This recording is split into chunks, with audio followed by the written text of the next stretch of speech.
Indian രൂപ ചരിത്രത്തിലെ ഏറ്റവും വലിയ തകർച്ചയിലാണ്. വിദേശ നിക്ഷേപകർ ഇന്ത്യയെ ഉപേക്ഷിക്കുന്നു.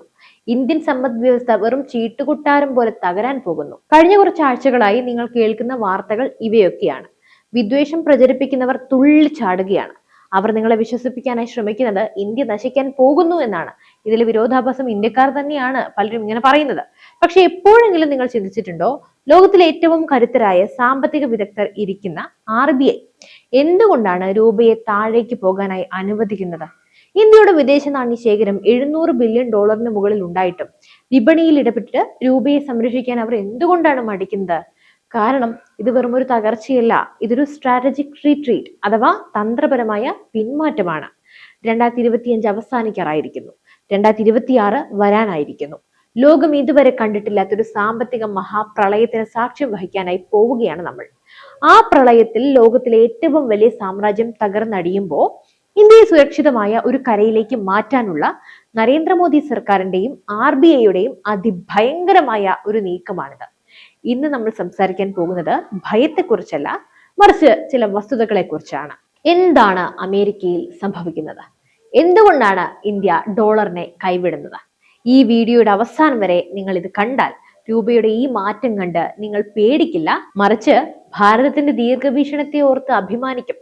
നമ്മൾ ഇന്ത്യയുടെ കാര്യം പറയുന്നതിന് മുമ്പ് നമ്മൾ ആരെയാണോ മാതൃകയായി കണ്ടിരുന്നത്, ആ അമേരിക്കയുടെ ഇന്നത്തെ അവസ്ഥ ആദ്യം ഒന്ന് പരിശോധിക്കാം. ലോകം ഇന്ന് കാണുന്ന പല സാമ്പത്തിക പ്രതിസന്ധികളുടെയും മൂലകാരണം വാഷിംഗ്ടണിലാണ്, അതായത് അമേരിക്കയിൽ. അമേരിക്കൻ സമ്പദ് വ്യവസ്ഥ ഇന്ന് നിലനിൽക്കുന്നത് വെറും കടത്തിന്റെ മേലാണ്. $37 ട്രില്യൺ അവരുടെ ഇന്നത്തെ കടം എന്ന് പറയുന്നത്. ഇത് കേവലം ഒരു സംഖ്യയല്ല, ഓരോ സെക്കൻഡിലും ഈ കടം വർദ്ധിച്ചുകൊണ്ടേയിരിക്കുകയാണ്. ഉടൻ തന്നെ ഇത് 39 ട്രില്യണിലേക്ക് എത്തും. അമേരിക്കയുടെ GDP വളർച്ച നോക്കാം. 1.8% നിന്നും 1.5% അവർ കൂപ്പുകുത്തി. ഇവിടെ തൊഴിലില്ലായ്മ നിരക്ക് റോക്കറ്റ് പോലെ കുതിക്കുകയാണ്. നിങ്ങൾ വിചാരിക്കുന്നുണ്ടാകും അമേരിക്കൻ സ്റ്റോക്ക് മാർക്കറ്റ് ഇപ്പോഴും ഉയരത്തിലാണല്ലോ എന്ന്. അവിടെയാണ് വലിയൊരു കെണി ഒളിഞ്ഞിരിക്കുന്നത്. അമേരിക്കയുടെ മൊത്തം ഓഹരി വിപണിയുടെ 35% വെറും 7 കമ്പനികളുടെ കൈകളിലാണ്. Apple, Microsoft, Nvidia, Amazon, Alphabet, Meta, Tesla. ഈ മാഗ്നിഫിസന്റ് 7 കമ്പനികൾക്ക് ഒരു തിരിച്ചടി നേരിട്ടാൽ അമേരിക്കൻ സമ്പദ് വ്യവസ്ഥ അന്ന് തീരാവുന്നതേ ഉള്ളൂ. സത്യത്തിൽ അമേരിക്കൻ ജനതയുടെ വരുമാനമോ ഉൽപാദനക്ഷമതയോ അല്ല ഈ വളർച്ച കാണിക്കുന്നത്, മറിച്ച് ഫെഡറൽ റിസർവ് അച്ചടിക്കുന്ന വ്യാജ ഡോളറുകളുടെ ആർട്ടിഫിഷ്യൽ ഊതിപ്പെരുപ്പിക്കലാണ്. 93% മാന്ദ്യ സാധ്യതയാണ് അമേരിക്കയിൽ പ്രവചിക്കപ്പെട്ടിരിക്കുന്നത്. അവർ അവരുടെ മരണശ്വാസം വലിക്കുകയാണ്, അന്ത്യശ്വാസം. മുങ്ങുന്ന കപ്പലിലെ ക്യാപ്റ്റൻ ചെയ്യുന്നത് പോലെ താൻ മുങ്ങുമ്പോൾ കൂടെയുള്ളവരെയും കൂടി മുക്കാനായി അമേരിക്ക ശ്രമിക്കുകയാണ്.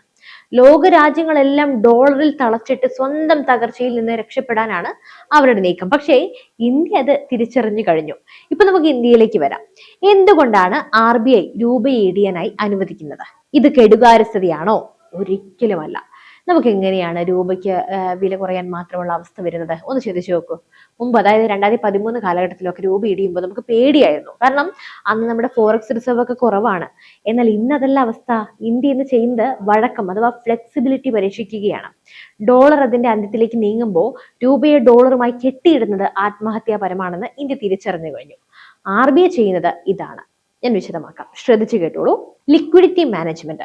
വിപണിയിൽ ഡോളർ കുറയുമ്പോൾ അത് കൃത്രിമമായി എത്തിക്കാതെ രൂപയുടെ സ്വാഭാവിക മൂല്യം കണ്ടെത്താനായി അവർ അനുവദിക്കുകയാണ്.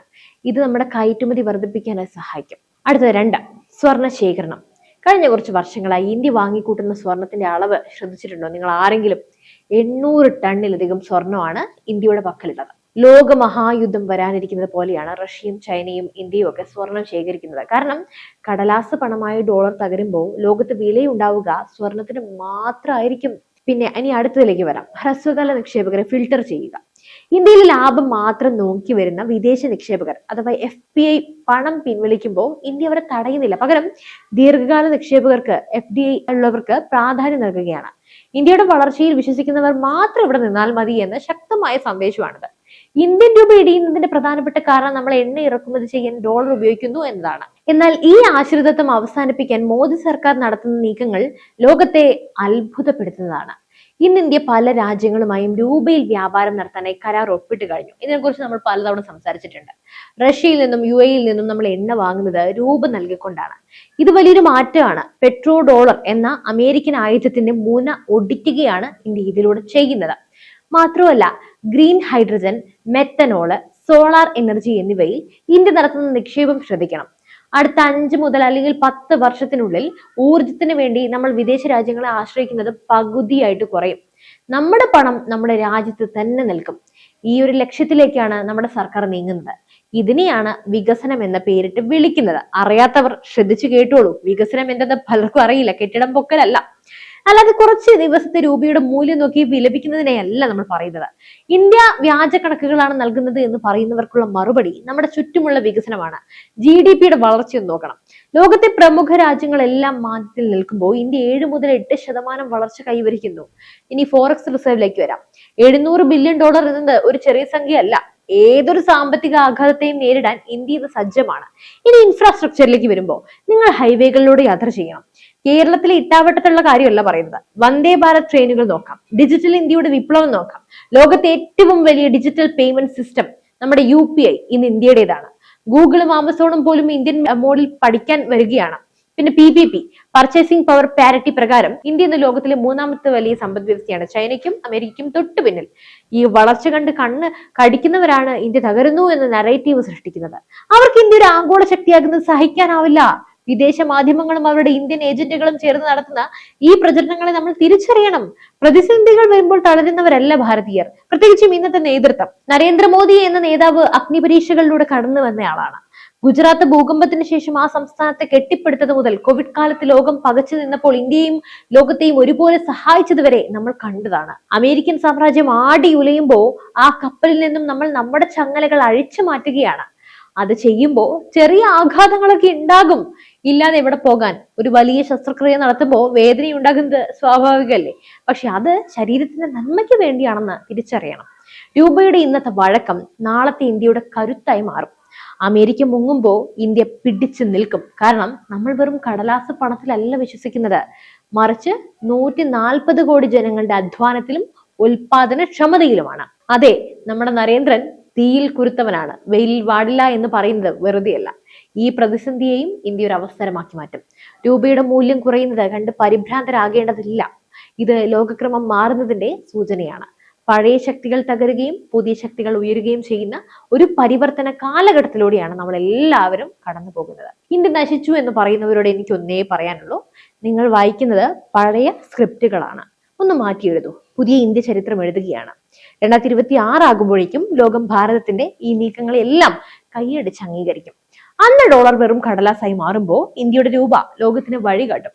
അതുകൊണ്ട് നെഗറ്റീവ് വാർത്തകൾ പ്രചരിക്കുന്നവർക്ക് ഈ വീഡിയോ ഒരു മറുപടിയാകട്ടെ. നമ്മൾ നമ്മുടെ രാജ്യത്തെ വിശ്വസിക്കുക, നമ്മുടെ നേതൃത്വത്തെ വിശ്വസിക്കുക. ഭാരതം ലോകത്തിന്റെ നെറുകയിലെത്തുന്ന കാലം ഇനി വിദൂരമല്ല. അപ്പോൾ നിങ്ങൾക്ക് ഈ വീഡിയോ പുതിയൊരു കാഴ്ചപ്പാട് നൽകിയെന്ന് ഞാൻ വിശ്വസിക്കുന്നു. ഇന്ത്യയുടെ സാമ്പത്തിക തന്ത്രങ്ങളെ കുറിച്ച് നിങ്ങൾക്ക് എന്ത് തോന്നുന്നു? തീർച്ചയായും നിങ്ങളുടെ അഭിപ്രായങ്ങൾ ഒരു മടിയും കൂടാതെ നമ്മുടെ കമന്റ് ബോക്സിൽ രേഖപ്പെടുത്തുക. മറ്റൊരു വിഷയവുമായി വീണ്ടും എത്തുവരെ നന്ദി. News desk IBN Malayalam.